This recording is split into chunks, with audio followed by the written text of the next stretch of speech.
Deputy Prime Minister Dr. Ernest Hilaire Monday delivered a scathing assessment of the leader of the opposition, Allen Chastanet, following the High Court's recent rejection of Chastanet's application for an injunction against the Citizenship by Investment Program, CIP.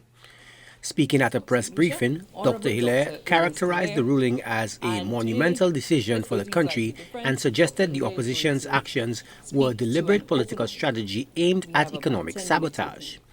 The High Court in its ruling last week denied the injunction, noting that the specific CIP investment options Chastanet complained about had already been suspended by the government.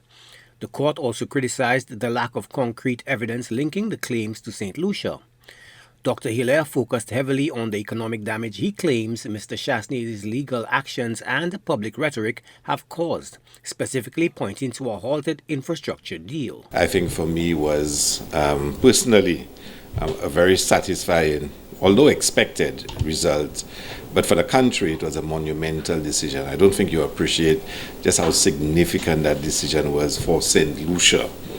And whilst we still have the substantive matter to be heard early next year, if you read the judgment, the judge has already signaled a number of grounds on which the injunction was not granted. And, a major observation by her or statement by her is that a lot of the evidence that was provided was speculative. I mean, he was saying things that happened in other countries and assuming and claiming that they were also happening in Saint Lucia.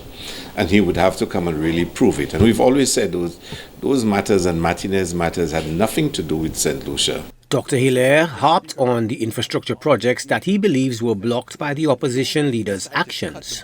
We've gone through a lot at the CIP. A lot has happened.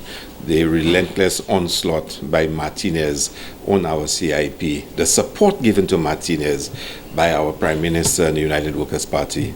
And we always of the view, and I said so and I repeated it in the House, that he had a very deliberate plan, and it was to destroy the CIP so it can affect Saint Lucia and hurt Saint Lucia's economy.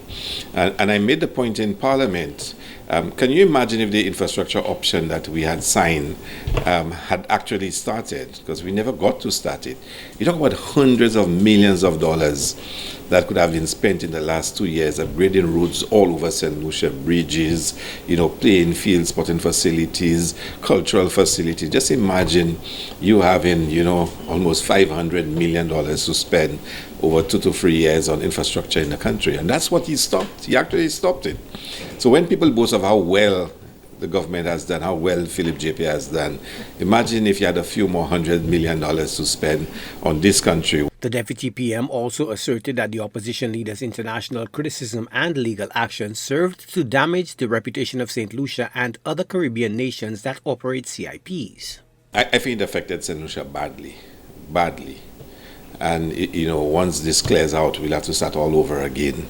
But what he also did was to join, all those who've been criticizing the CIP, expressing concern about it, and virtually causing some of our partner countries to say to us, you see what we've said to y'all? This program is a high-risk program. This program is a this, and your own people are saying, your own people are claiming. So it really undermined the standing of the different Caribbean countries. And he joined that call internationally. And if you remember in the House, or last week Tuesday, I want you to go back and listen to the start of his presentation. He starts off by saying we are here because of corruption in all the islands and mismanagement in all the islands. That's how he started. And that's a story he went all over the world saying, because he wanted other partner countries to act against the program. And certainly in my rebuttal, I had to point out to him all the key instances where he was the one for his action that undermined the programs and what we have done to rebuild the program.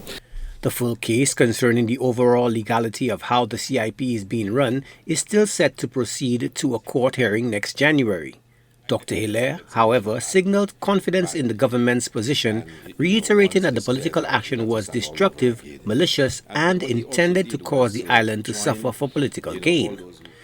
The opposition United Workers' Party, for its part, has dismissed the High Court's refusal to grant an injunction against the CIP as a mere postponement of justice, arguing the ruling only occurred because the government panic suspended the very projects the UWP was challenging. Joachim Duplessis, HTS News Force.